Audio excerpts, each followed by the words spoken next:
Hi friends, स्वागत आहे तुमचं आपल्या ट्रू लाईन्स अबाउट लाईफ या चॅनलमध्ये। तर आज आपण उतरत्या वयात शक्यतो सर्व व्यक्तींना होणारा त्रास म्हणजे गुडघेदुखी याबद्दल माहिती घेणार आहोत। गुडघेदुखी ही एक सामान्य समस्या असली तरी योग्य काळजी आणि घरगुती उपायांनी त्यात बराच आराम मिळू शकतो। तुमच्यासाठी काही प्रभावी उपाय खालीलप्रमाणे आहेत। घरगुती आणि नैसर्गिक उपाय।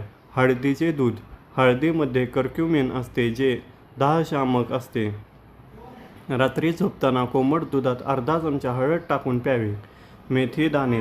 रात्री 1 चमचा मेथी दाणे पाण्यात भिजत घाला आणि सकाळी ते चावून खाऊन पाणी प्या। यामुळे सांधेदुखी कमी होण्यास मदत होते।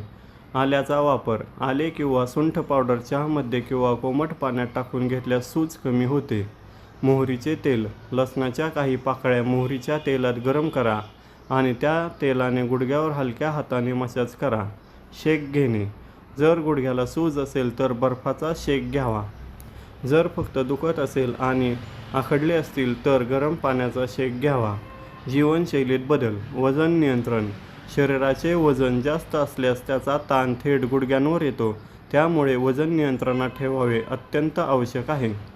योग्य पादत्राणे। चालताना आरामदायी आणि मऊ तळवे असलेल्या चपला किंवा बूट वापरा। आहारात। आहार कॅल्शियम आणि व्हिटॅमिन डी युक्त पदार्थांचा समावेश करा, उदाहरणार्थ दूध, दही, पनीर, अंडी आणि ड्रायफ्रुट्स। सकाळी 10 ते 15 मिनिटे कोवळ्या उन्हात बसल्याने व्हिटॅमिन डी मिळते। हलका व्यायाम करा।